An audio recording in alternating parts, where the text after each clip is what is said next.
Jake Guentzel did gangbusters in his first year in a Tampa Bay Lightning uniform. Is there even more in store for him in year two? We'll talk about it on today's Locked On Lightning.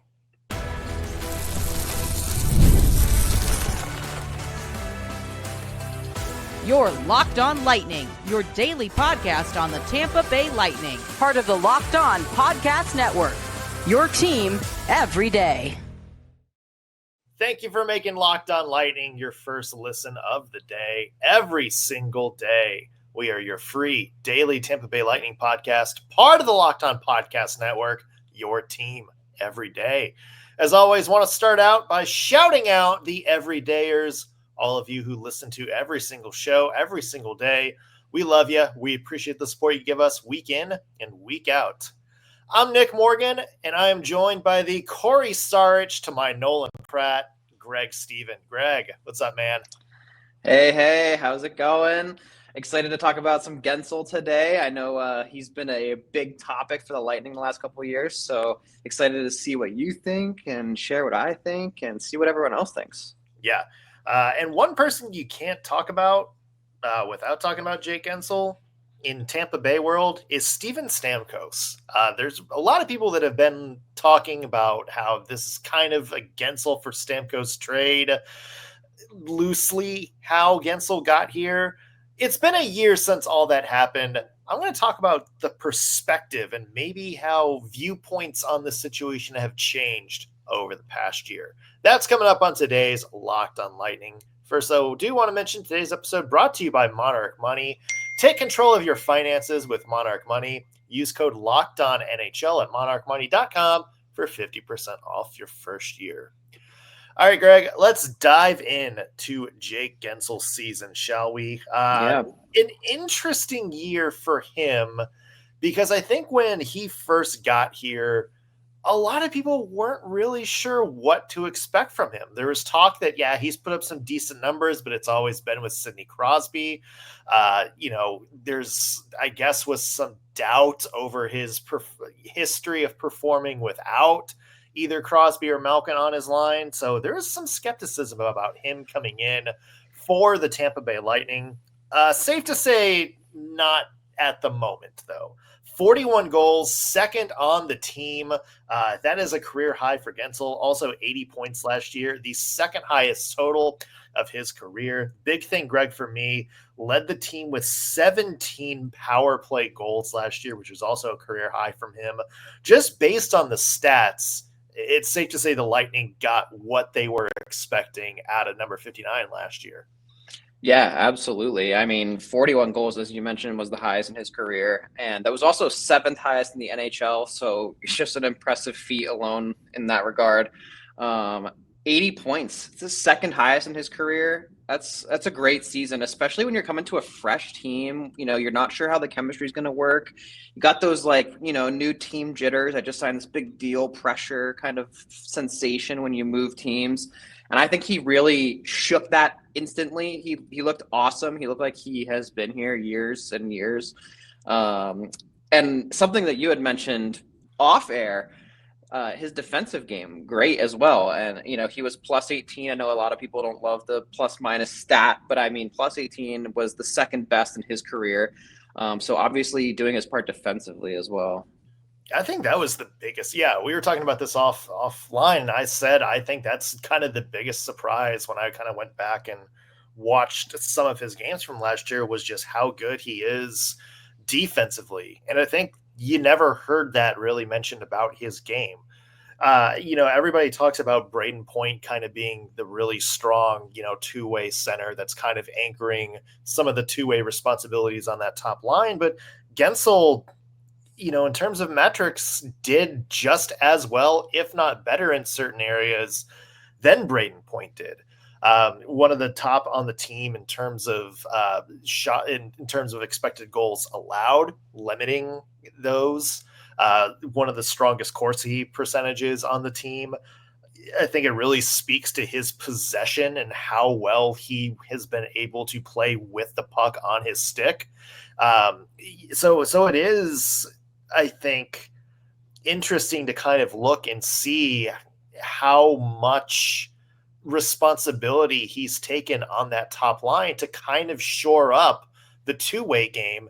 And it's interesting because he wasn't necessarily brought in for that reason. At least the headlines didn't really say that way. Like, nobody was saying like, oh yeah, Jake Guentzel's going to come in. That top line is going to be a lot better defensively this year.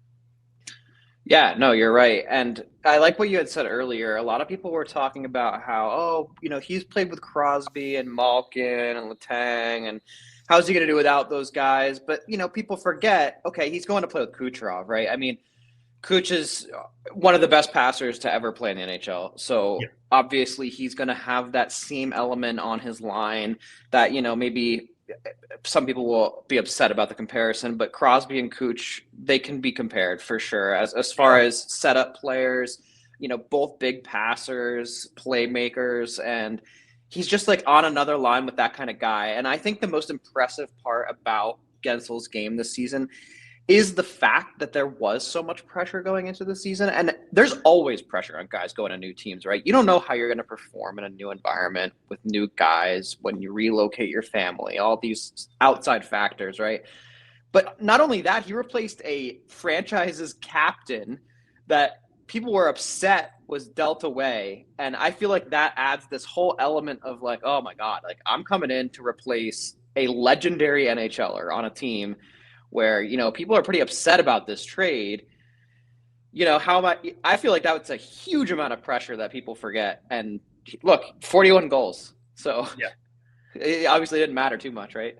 Yeah. We'll talk about that quote unquote trade a little bit later because it has been a year. But to me, you mentioned the pressure. It did take him a little bit to really find that chemistry with Kuch and Point. There was if you remember that NHL article that came out in the middle of the year where his dad, Guentzel's dad, who's an NHL scout, actually kind of gave an assessment on his game. And he said, I honestly think for like the first couple of months, he was sort of passing too much. Like he was wanting to be the guy that set up everybody else. He didn't necessarily want to drive it himself. I think that's very much a sign of, I think settling in to a new team. You see that a lot in other sports too. You don't want to be like the dominant guy right away. And I think once you get that confidence that Guentzel did at certain points last year, then you can start to drive play anymore. Then you start to see what he did in the second half of the year, which is take more chances, kind of insert himself into high danger areas a little bit better. So I think once he's settled in, I think we got more of a glimpse of what the full chemistry of Point, Kucherov, and Guentzel is going to look like. Definitely. Yeah. He needed to find his little spot with those two specifically. And yeah, while I just made the comparison that he and Crosby are both passers, you still got to adjust to Kuch's play. It's still very different from playing with Crosby, right? So yeah, I'm sure there was also an element of, just learning with the new guys. And yeah, I think if I had to give him an overall season grade, I give him an A. If A+ is the best you can possibly do, I give him an A. And, it's hard to even say he doesn't get an A+, but I do think there is room to grow for him, especially in his, upcoming sophomore Lightning season. Yeah. We're going to talk about some of the things that I think he can clean up a little bit in 2026. Also, just what our expectations are for him next year. Can he score even more points than he did this year? Will he, now that he has a full season of chemistry, will he really take that next step to be that dynamic NHL scorer? I think a lot of people are expecting him to. That's coming up in just a bit. Plus, you can't talk about Jake Guentzel without talking about Steven Stamkos, the quote-unquote trade that rocked the Lightning world 1 year ago. Has your opinion on the matter changed from then to now? All coming up when we come back. Want to mention today's episode is brought to you by Monarch Money. Most people can't even name all of their financial accounts or even what they're worth. Whether it's your 401k, properties, investments, what have you. When you don't have the full picture, you can end up leaving money on the table. That's where Monarch Money comes in handy. It is an all-in-one personal finance tool that brings your entire financial life together in one clean, easy-to-use interface on your laptop or your phone. Monarch does all the heavy lifting for you. You can link all your accounts in minutes, see clear data, visuals, get smart categorization of your spending, and finally feel in control of your money without ever touching a spreadsheet. I got Monarch Money. I immediately put all of my accounts on there, my credit cards, my debit card, everything like that. I spotted a couple of recurring things that I didn't even know I still had. I was able to clean those up through Monarch, and I made it much easier to review my monthly budget. I was able to see what I was spending where. I was able to clean up and make a smart budget thanks to Monarch Money. So don't let this financial opportunity slip through the cracks. Use code LOCKEDONNHL at monarchmoney.com in your browser for half off your first year. Again, that's 50% off your first year at monarchmoney.com with code LOCKEDONNHL. We are back on Locked On Lightning. Nick Morgan here along with Greg Steven, and we are talking about Jake Guentzel's 2024-25 season, a great debut for the Tampa Bay Lightning. Now, Greg, let's take a look towards next year. What do you expect from year two for Guentzel in a Lightning uniform? I think he'll be better, and it's hard to say that because he had such a great season. He had 80 points in 80 games. I think he will surpass 80. I think he'll near 100, actually.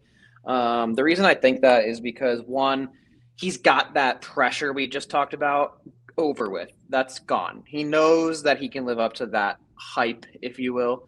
So that's done. He knows that. I think that's a big part of this. The second part is he doesn't need this whole first part of the season to learn his teammates. He's had that season now under his belt to get to know these guys and grow with them a bit. And now he's got this offseason to work with them even more as well. And we know that Kuch is one of the hardest offseason workers. So ideally, those two are, gelling a little more right now and figuring out some new stuff to work on for this next season. Other than that, I think he'll score 40 goals again. Yeah. I do think it'll be like right around 40, though. I think it'll sit right around 40, 45. And I think he'll put up like 45 plus assists. Yeah, that's my guess. Which that's all you really need from him, right? Absolutely. And look, like I said, it's hard to say, like, I think he'll get better because I thought he did so well this past season, especially given all the talk around him. But yeah, I think he'll improve. I think one of the big things you mentioned about being able to kind of sit back now that you've had a year of chemistry is being able to sort of look at your game more intimately and figure out some of the little areas to improve on. One big stat that stood out to me, 79 giveaways last year, which, full disclosure, for somebody playing top line minutes, that's not that out of the ordinary. In fact, I would say that's kind of more towards the end of, not bad, like kind of halfway decent for a top line forward. The only thing is his previous career high was 48. So that's something that I think you have the ability to clean up a little bit. And when I went back and watched it, we talked about in that first block sort of how he was passing the puck a lot. I noticed a lot of giveaways are those situations where you look at it and think, okay, he probably just could have shot the puck there, dumped it in or something like that. Instead, he maybe tried to force an extra pass, maybe try to create a play that wasn't there instead of just maybe being aggressive and try to push something. I think with another year of chemistry and maybe another year of confidence in being able to fit in with this team, that's going to fix. Yeah, that's a great observation, actually. And I really like that you brought it up because something that a lot of people don't realize is that the Lightning are one of the highest turnover teams in the league. And although I will say they did very, very well last year, third best in terms of limiting turnovers. Right. And I was just about to say, with the king of them, Nikita Kucherov, too, and he could probably cut his in half, right? They just are so good that they can afford that, I think. But yeah, I think you're right. Like, better puck possession. I think knowing his line a little better this season will have that number come down a bit too. Just kind of knowing where guys are going to be a little better, I think definitely helps with that. Yeah, I think the Lightning also need to just establish in general a better dump and chase game. They do a lot of weird attempts to enter the zone, and it just results in so many turnovers. It's remarkable to me. They just really need to simplify that, and I think that's also a big part of that number. Yeah, I agree with that. One other really interesting Jay Guentzel stat I pulled, and this kind of maybe goes into a next topic discussion a little bit. So he had in 2018 130 faceoffs.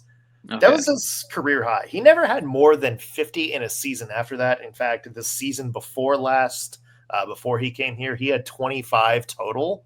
Wow. He had 384 faceoffs last year with the Lightning. And you saw it a little bit. Like, he was just being used as a center with Brayden Point on the wing. It's interesting. I mean, they kind of backtracked a little bit as the season went on, but that kind of begs the question, Greg, do we see Jay Guentzel maybe play more natural center next year? Who is to really say? I wonder if it's that on his previous teams, which would just be the Pittsburgh Penguins and the Carolina Hurricanes, if they just had such dominant face-off guys that like he had this hidden talent, that the Lightning were able to finally take advantage of because they needed it in the dot. But who knows? I mean, maybe, right? Like, I think it's very possible. The issue is the Lightning are just so deep, and I don't know. I think naturally he probably is better on the wing, right?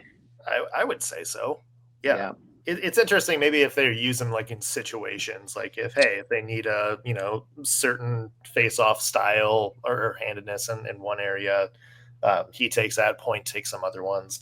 I mean, I also could foresee a situation where, let's say Cirelli gets hurt, or let's say Nick Paul gets hurt and you need to shuffle some things around. We did see, I think later in the playoffs, Cirelli kind of drop down a line to shore up that, that bottom six a little bit. I could foresee a situation in which maybe 2-3 games you break off Guentzel from that top line and maybe have him anchor a second line if you had to. It's definitely a good way to like break up firepower as well. It's like one of those things where sometimes the Oilers will put McDavid and Draisaitl out, and then sometimes they'll just be on separate lines entirely. I think it's smart to play with both, right? And like have both at your disposal. But yeah, I like the idea of like adding more depth by maybe putting him on the second for like a brief time, or even just like tossing Gage up on the first line, give him a chance up top for a bit, and like have Guentzel really lock in that second line better. I think there's so much room for the Lightning to experiment, and I just don't think we saw that enough last season. They only really looked like they were experimenting on the power play, which was so baffling to me because there's so many options they have with like their current roster. It was a big roster overhaul last year too. I will give John Cooper credit for that. Was he kind of had to do things differently for the first time in a long time. You lose Steven Stamkos last year.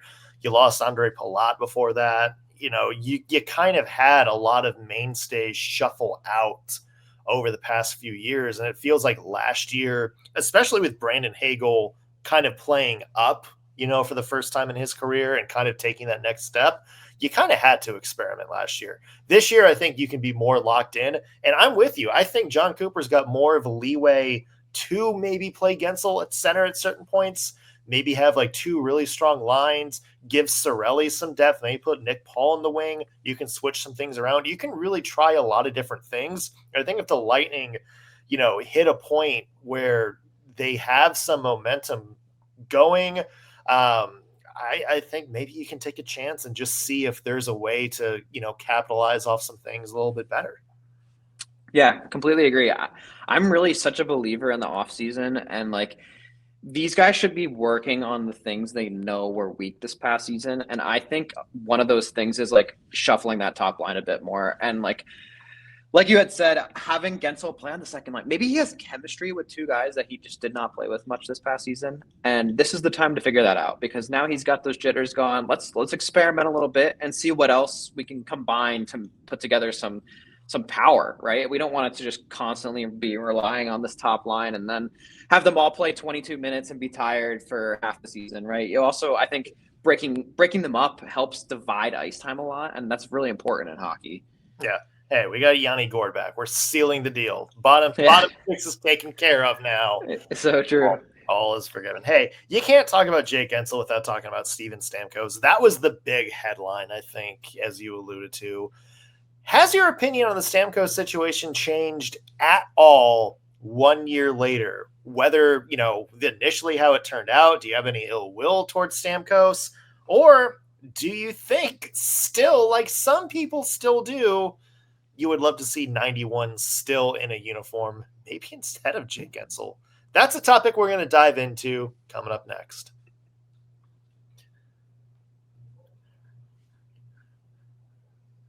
Welcome back to Locked on Lightning. Of course, as we talk about Jake Guentzel, we have to talk about Steven Stamkos. Greg, it was the exit that I think stunned a lot of people in Tampa Bay.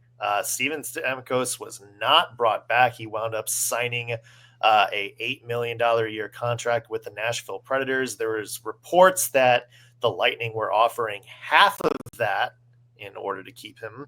And a lot of people thought the money, well, actually, not a lot of people. That's kind of what happened. The money instead went to bringing Jake Guentzel towards Tampa Bay. Looking back a year later, Greg, this is normally the time that I would ask like any regrets. But I think both you and I agree it's probably everything worked out as best it could have. So I'll phrase the question like this. Has your opinion in any way of how the situation played out changed over the past year? The answer is no. And the reason for that is because anyone who's been paying attention to my hockey takes before I joined Locked On knows that I said this whole time that this is excellent. And the reason I thought it was excellent is because, one, Jake is slightly younger, and people are constantly talking about how they're basically the same age, and they extended him through the same age anyway. So, like, what's the difference, really? Okay, here's my argument. Stamkos could have easily taken a team-friendly deal. Let me throw a statistic at you, okay? Over his time in Tampa Bay, he made $126 million, okay?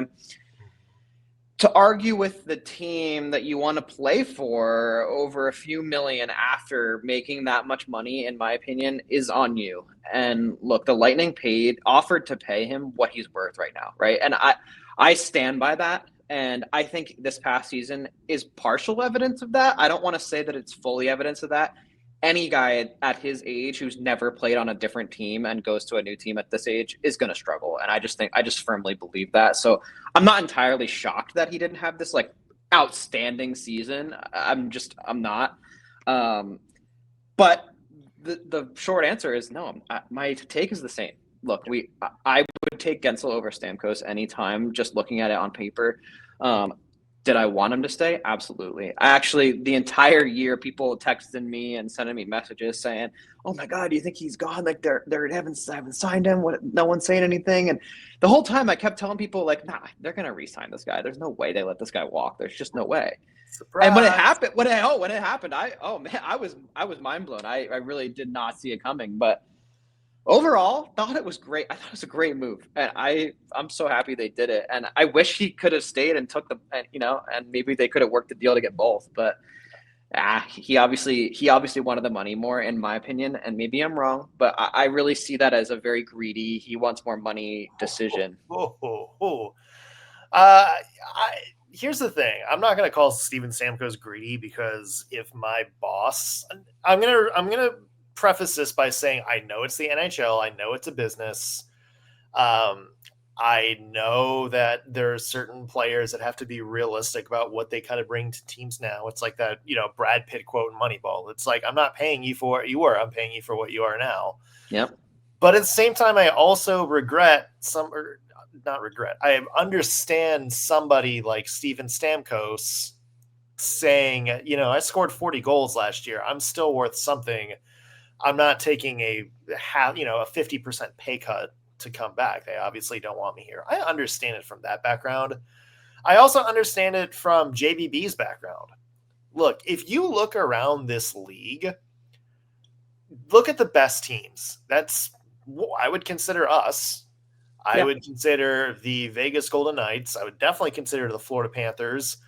Throw the Colorado Avalanche in there too. The best run franchises are the ones that are unafraid to make decisions that sort of rock the boat. Yep. I understand what you mean to this team, from an emotional level. I understand what you mean to this franchise. I respect everything that you've done, but I have to think about what's best for the team. The best teams in the NHL are the ones that do that. And I think this was very much that kind of move from Julien Brisebois. Look, Steven Stamkos, even though he scored 40 goals the year prior, I think we both can admit there is a lot of flaws in his game. Also concerns about his health that I think you realize that it's like, is this really the investment you want to make? You have an opportunity to bring Jake Guentzel in, add a little bit of a different flavor with kind of the same output, and younger and healthier. That's a move that you have to make. And so I get it. I understand that there's still people pissed off that Steven Stamkos is gone.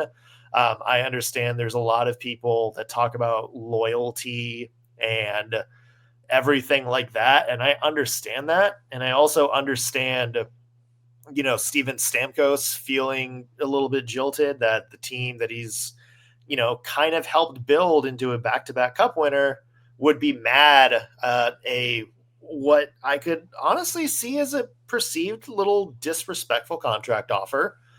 But that's also what good teams have to do in the NHL. That's always how I felt about this. And I don't know. Like, I don't hold any ill regard to either side.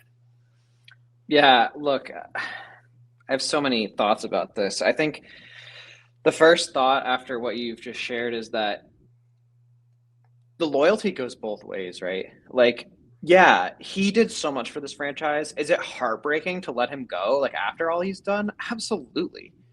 But, like, he could also take a team-friendly deal and be loyal to the team he loves. He already won multiple cups with this team. It's not like, oh, we're going to try it again. We didn't get there. Hopefully, you'll come back. No, like, they've done this. He can easily – if he had made $10 million in his career and he wants more money, fine. I don't see after $126 million, like, I just don't see that few million being a determining factor for leaving. I just don't see why it would be for him. Like, I would sign that deal every time. The other thing is that Steven Stamkos has to know, and his agent has to know, that at 34, you regress, period. There's just, unless you're Sidney Crosby, or Alex Ovechkin ripping shots and checking people still at 40, like, those are two anomalies, right? Like, he's going to regress, and he has to understand that that's just life. And that's why, to me, it's like, you have to know you're not worth what they were paying you before, right? You have to know those 40 goals came because, like, Nikita Kucherov set you up with a spicy one-timer on 30 of those 40 goals, right? Like, add in the injury prone, his age, how much money he's already been paid by this team, and I put this more on Stammer than the Lightning. I think the Lightning offered the best they could for what they thought he was worth, and I don't see anything wrong with that. And he has to know that that's what was going to happen, right? Like, I don't know if he was really trying to use his history with the Lightning as leverage, and then when that failed, he was like, oh wait, am I going to the Predators now? Yeah. So, I don't know how that really actually panned out. I don't think we ever will truly know, but yeah, it's hurt. It stings for both sides, I think, really. I don't think the Lightning win, right, because they get Guentzel, but overall, I think nobody really wins, because in the end, you kind of got Steven Stamkos, but slightly younger, if you will. They're two different players for sure. Like, Steven Stamkos is maybe, if a guy named Alexander Ovechkin wasn't in the league, maybe the best shot of anybody in our generation. Jay Guentzel, I think, is a little bit more like nose to the grindstone, will get himself right in front of the net and, capitalize on all the high danger chances. I think he's more of like the, that kind of scorer. I don't know, Greg. Like, I don't put blame on anybody. I think that's my take. I think it was just a natural thing that happened. I don't think the Lightning regret it. Maybe Steven Stamkos regrets it a little bit, considering how the Nashville Predators turned out last year. But I also don't blame him. for leaving when he thinks he still has a lot left in the tank. And, you know, he didn't score 40 goals last year, but it was like the second best player in the Nashville Predators last year. Yeah. No, look, I'm never much. Right. No, I'm never going to hate a guy for getting the bag and believing in himself, right? Like, I'll never, like, I have no hate towards Stamkos for what he did. I don't. I have, like, nothing. I get it. I totally get it. Yeah. But at the same time, like, I think the Lightning did what they had to do, too. Yeah. It is an interesting situation, to say the least. One I'm sure we'll be talking about for a long time. Speaking of stuff to talk about, we have a lot more player report cards coming up. We're going to talk about Brayden Point. We're going to talk about the goaltending situation, Vasilevsky and Mr. Johansson in net. And then we're actually going to start doing some rapid fire through these. We're going to start looking at lines more so than just individual players for entire episodes. So stay tuned on that. We'll be back Wednesday with an all-new episode. Until then, though, for Greg Steven, I'm Nick Morgan. Thank you for tuning on to Locked On. We will see you next time.